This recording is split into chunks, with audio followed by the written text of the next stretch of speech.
Ela entrou na cabine como se fosse dona do céu. Pilotar um pássaro de metal gigante deixou de ser apenas um trabalho e virou arte performática. A cabine era seu palco, os controles, seus adereços, e cada decolagem, manobra e pouso era um ato impecável e uma peça que só ela podia dirigir. Ao se acomodar, ela olhou para o copiloto que tentava aparentar confiança como piloto. Não estava funcionando. Ela segurou o riso e pegou a lista de verificação. Vamos ver se nosso bebê dormiu bem esta noite. Ela brincou, marcou os itens. Hidráulica, conferida, combustível cheio, igual ao tanque de adolescente no baile de formatura, instrumentos mais brilhantes que meu futuro. Seu copiloto, acompanhando o clima dela, disse, e o tempo está tão limpo quanto meu último exame médico. Ela lançou-lhe um olhar que poderia talhar leite. Passageiros embarcavam em fluxo constante, enquanto um murmúrio sonolento preenchia a cabine. Ela lançou um olhar para seu copiloto. Os olhos dele se voltaram para ela e, em seguida, desviaram rapidamente enquanto ele se atrapalhava um pouco. Com as configurações do sistema de comunicação, ela ajustou os botões, seus dedos firmes e seguros. Torre Phoenix, voo 217 pronto para decolagem, comunicou em seu fone de ouvido, com seu tom profissional de sempre. Voo 217 autorizado para decolar, respondeu a torre com voz entrecortada. Os motores rugiram, um som mais reconfortante para ela que qualquer canção de ninar. Com um toque suave no acelerador, a fera sob ele se agitou, ansiosa para romper os laços da gravidade. Enquanto aproveitavam a subida, a serenidade foi interrompida pelo apito urgente do console. Um alerta do sistema anti-colisão. Ela fixou os olhos no radar, onde um ponto não identificado se aproximava rapidamente do espaço aéreo. Tráfego se aproximando, ela observou, com os olhos semicerrados para o radar. Sua mão parou no manche, pronta para agir, enquanto o copiloto espiava a tela. Está em rota de colisão. A situação era crítica. Ela precisava de controle total. Agora, alcançou o interruptor do piloto automático com movimentos rápidos e firmes. Mas mesmo quando ela o desligou, o sistema do console não respondeu. Sério? Ela exclamou com um tom de pânico surgindo em sua voz. Ela moveu para cima e para baixo novamente, com mais força e determinação. Os segundos passavam, cada um deles era crucial. Ela olhou as luzes do painel, todas ainda acesas, zombando de seus esforços. O visor piscou ameaçadoramente, como se uma força invisível brincasse com os sistemas da aeronave. Numa última tentativa desesperada, ela bateu a palma da mão no painel. O botão finalmente cedeu com um clique relutante, as luzes se apagando uma a uma. Pronto, ela ofegou, sentindo alívio por um breve instante. Imediatamente, suas mãos voaram para o manche, segurando-o com força enquanto ela executava uma manobra rápida e decisiva.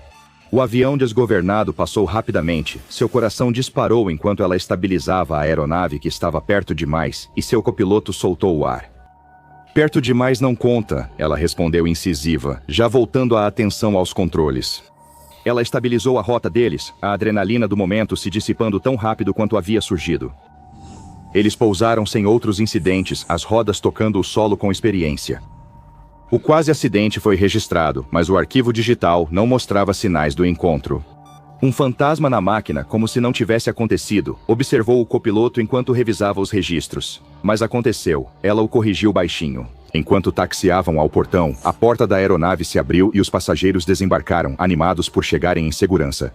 Ela permaneceu na cabine para registrar os detalhes do quase desastre em um relatório. O incidente não saía de sua mente enquanto ela andava pelo aeroporto, um enigma a ser resolvido. Mas, com o próximo voo já embarcando, ela se forçou a mudar o foco. Afinal, ninguém saiu ferido, ela era uma heroína. Ao entrar na cabine do avião seguinte, os painéis familiares a saudaram como velhos amigos após um dia difícil. Assim que o último passageiro se acomodou, ela começou as verificações pré-voo com gestos experientes.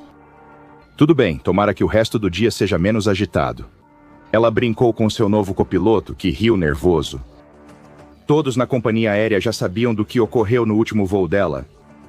Enquanto subiam, tudo parecia normal, o céu estava limpo e a aeronave seguia tranquila, cortando o ar com facilidade. Porém, ao se aproximarem de Salt Lake City, um visitante indesejado surgiu, desta vez fora do radar.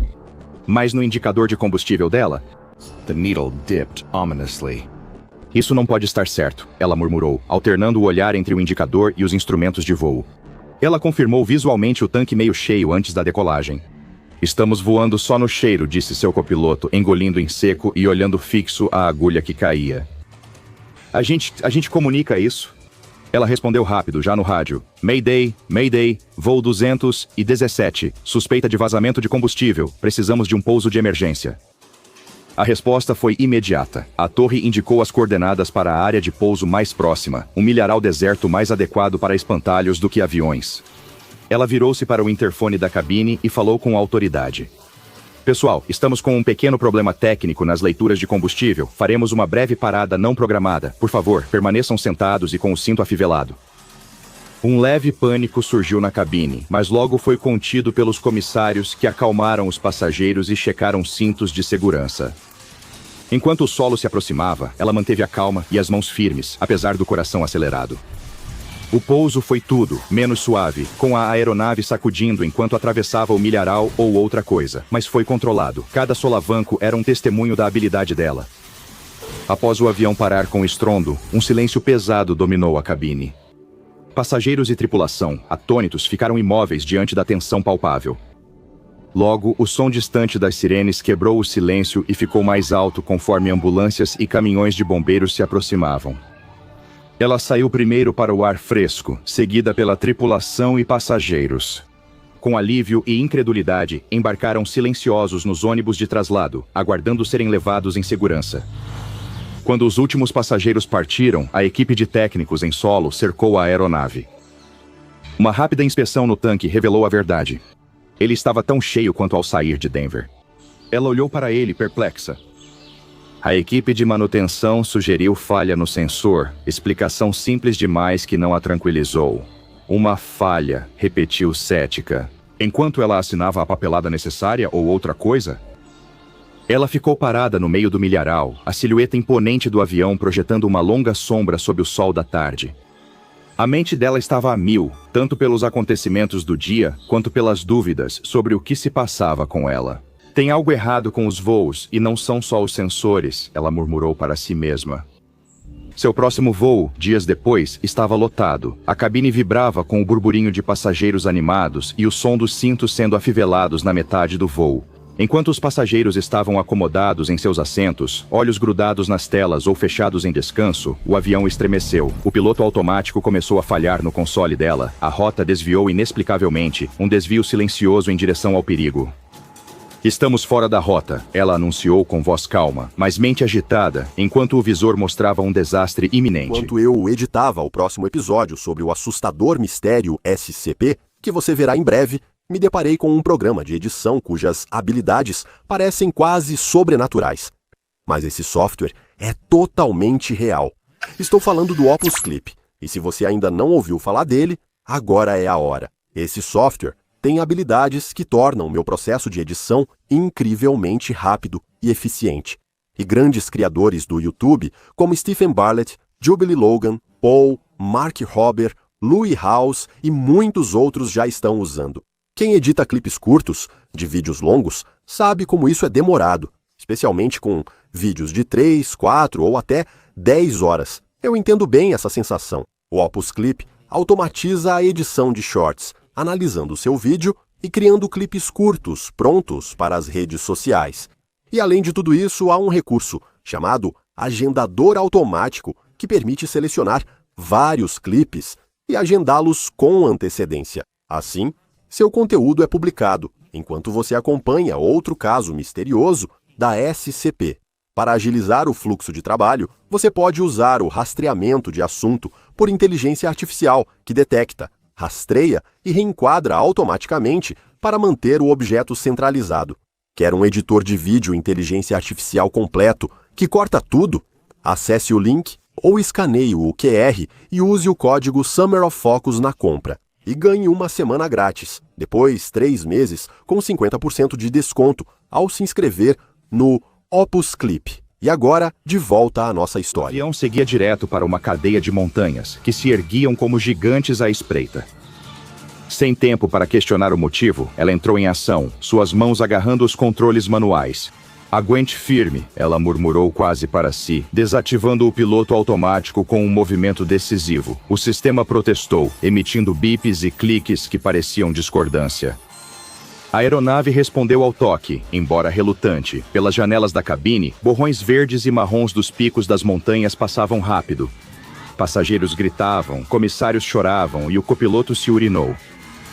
Após corrigir a rota e estabilizar o avião, a cabine foi tomada por murmúrios cautelosos de alívio. Ela acalmou os passageiros pelo interfone com voz profissional e acolhedora. Senhoras e senhores, tivemos um contratempo na navegação, mas sua segurança é minha prioridade e já retomamos o curso. De volta ao solo, a análise pós-voo foi menos reconfortante.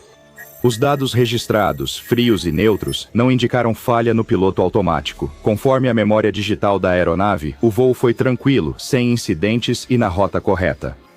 Eu não estou imaginando coisas, ela insistiu durante uma reunião com seus superiores. Algo ou alguém está interferindo na aeronave que estou pilotando, ela continuou com a voz firme. Apesar da tensão, ela foi levada a um escritório moderno, onde o chefe da companhia aérea a esperava.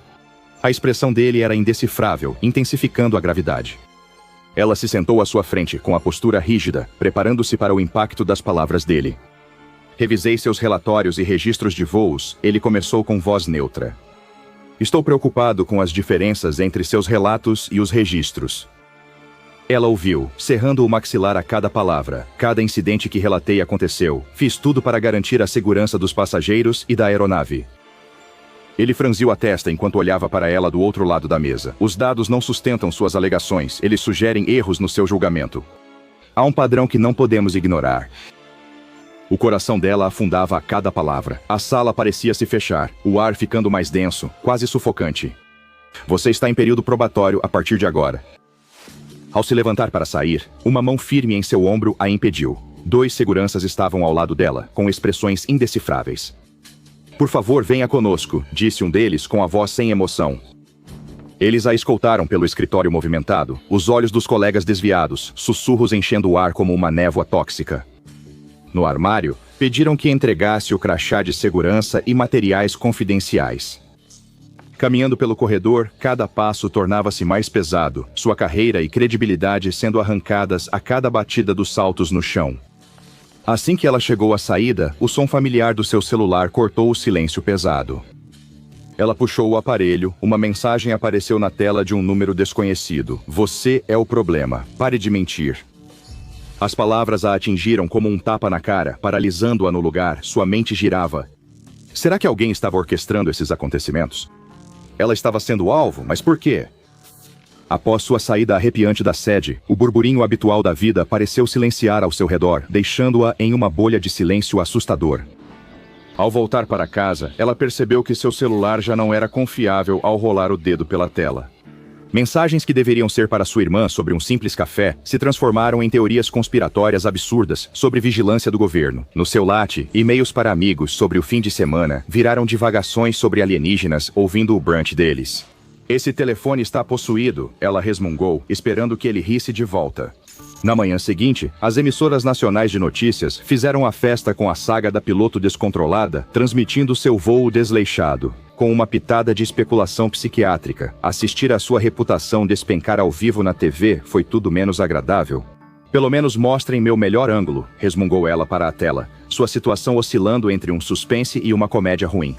Em um raro momento de silêncio, seu telefone tocou mais uma vez. Era um número que ela não reconhecia. Mas, por pura curiosidade, a piloto desonrada decidiu atender. Do outro lado da linha estava um jornalista investigativo. Ele parecia sincero e surpreendentemente normal. Tenho acompanhado sua história e algo não bate. Acho que você está sendo alvo de algo. Ele explicou. Uma onda de alívio tomou conta dela. Por fim, alguém disposto a ouvir. Ansiosa, ela começou a contar tudo, as palavras jorrando desesperadamente. No meio da frase, ela notou que ele seguia falando, alheio às respostas dela. Um olhar rápido para o celular fez seu coração congelar. O ícone de mudo brilhava para ela, zombando. Sério, ela resmungou, pressionando furiosa a tela para desativar o mudo. O celular recusava-se a cooperar, frustrando todas as tentativas de comunicação. Você me ouve agora? Ela quase gritou, frustrada ao cutucar o celular traiçoeiro. Mas não adiantou. Seu aparelho parecia tê-la traído. O jornalista, alheio à sua luta com a tecnologia, encerrou a conversa. Vou investigar mais a fundo e retorno para você. Nós vamos resolver isso. Ele prometeu. Então a linha caiu. Ela ficou lá, sozinha, gritando para um aparelho que não a ouvia. Frustrada e mais isolada do que nunca, ela percebeu a verdade. Todo o caminho digital era manipulado, toda linha estava grampeada, toda mensagem distorcida. Em um mundo onde sua voz era silenciada por fios e ondas, ela recorreu aos seus últimos aliados confiáveis, caneta e papel. Ela se trancou em seu apartamento por dias, cercada por paredes cobertas de anotações e recortes de jornal, fios vermelhos tecendo uma teia entre pontos. Só ela conseguia ligar os pontos. Sua mão corria pelo papel, registrando cada detalhe, seus voos, as falhas do sistema, os relatórios adulterados. Se o digital era o campo de batalha, o analógico era a espada. Carregando o carro e determinada, ela segurou o envelope com seus papéis, sua verdade, pronta para enviá-lo pelo país. Na agência dos Correios, as portas automáticas emitiram um som de boas-vindas, trazendo conforto no cheiro de papel e tinta. Enquanto aguardava na fila segurando o envelope como um artefato precioso, ela observava os cartazes nas paredes, que anunciavam entregas rápidas e integração digital. Seu olhar se fixou em um cartaz que celebrava os sistemas totalmente automatizados dos Correios. Seguro e eficiente, declarava orgulhosamente. Um calafrio percorreu sua espinha. Seguro para quem? A pergunta ecoava em sua mente enquanto uma percepção dura a atingia, tão clara quanto a turbulência que quase a derrubou. Enviar seu envelope pelo correio não o levaria a Nova York, mas o jogaria em um vazio digital. Ela se virou rápido, o rangido dos sapatos cortando o silêncio como uma sirene. Saindo para o ar da manhã, murmurou: "Se quer algo bem feito, faça você mesmo." Decisão tomada, ela iniciou sua jornada pelo país, o envelope crucial preso com segurança ao seu lado, como um delicado copiloto. O problema apareceu imediatamente, logo fora da cidade. O sistema de navegação do carro dela pifou, possivelmente sabotado pelas próprias forças que ela tentava expor. Ela começou a usar mapas de papel que tremulavam com a brisa das janelas abertas.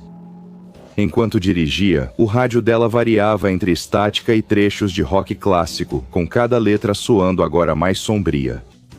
Cada respiração e movimento seu, eu estarei te observando, dizia a voz nos alto-falantes, tornando o antigo sucesso uma ameaça arrepiante. O celular dela também era pouco confiável. As ligações caíam ou havia um silêncio assustador, como se seus pedidos de ajuda fossem devorados pelo vazio. Frustrada, ela arremessou o celular no banco do passageiro, onde ficou com a tela virada para baixo, abandonado. Ela chegou a Nova York exausta, mas determinada, com seu veículo coberto pela sujeira de 1000 milhas. O carro engasgou e parou diante do imponente prédio de vidro da redação. Ao entrar no saguão, a lufada de ar fresco fez pouco para acalmar seus nervos à flor da pele. Ela se aproximou da recepção, encarando a última barreira, uma secretária cujo sorriso era tão rígido quanto o coque meticulosamente arrumado em seu cabelo. "Preciso falar com o jornalista sobre a matéria em que trabalha", disse ela com a voz rouca da longa viagem. "Sinto muito, sem um horário marcado", começou a secretária, seu tom de desdém sinalizando o fim da conversa. Movida pelo desespero, ela estendeu o envelope gasto. "Garanta que ele receba isso, é importante."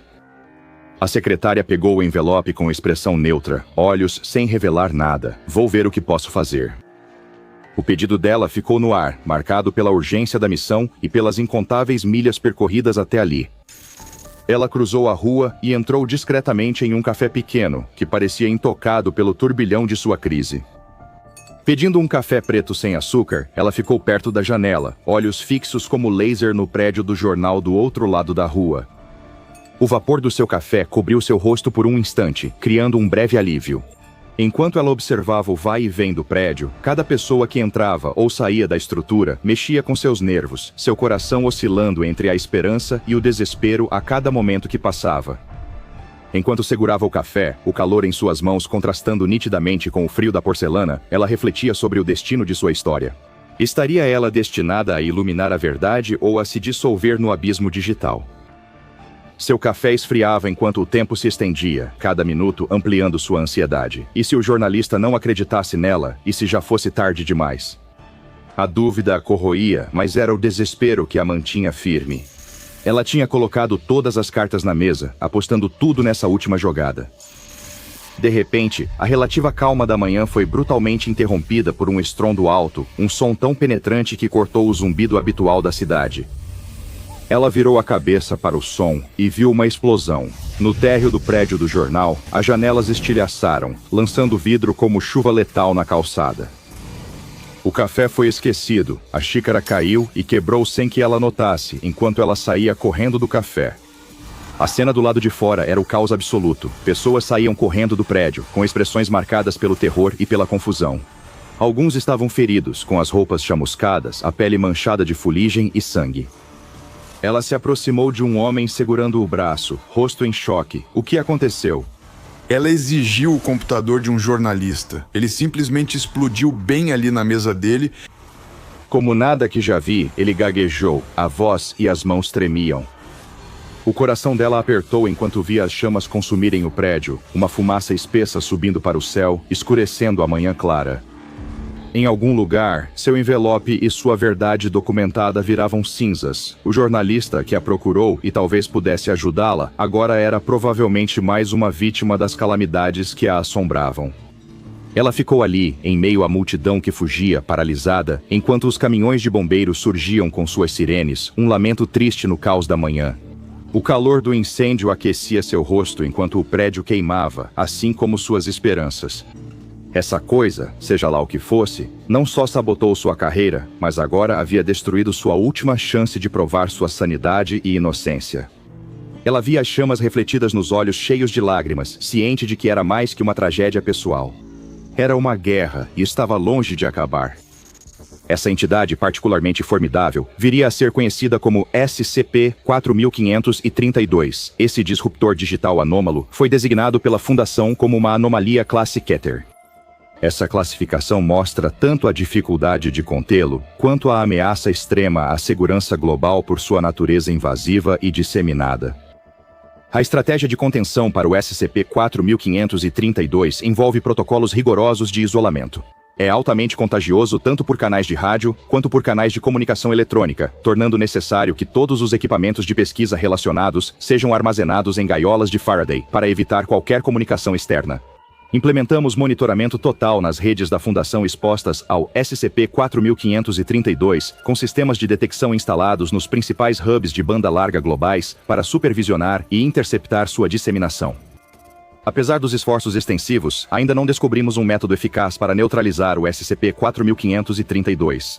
Nosso foco atual permanece em isolar dispositivos limpos e pesquisar possíveis filtros que possam bloquear as comunicações do SCP-4532. No entanto, implementar tais soluções em larga escala apresenta desafios logísticos significativos. O SCP-4532 se manifesta como um sinal AM de alta frequência e alta entropia, operando em uma portadora de baixa amplitude em torno de 3 THz.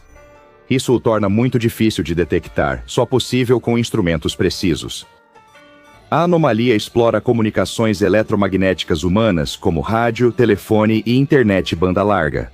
Atuando funcionalmente como uma inteligência distribuída sapiente, SCP-4532 utiliza dispositivos digitais interconectados como pseudoneurônios, formando uma rede vasta e em rápida expansão.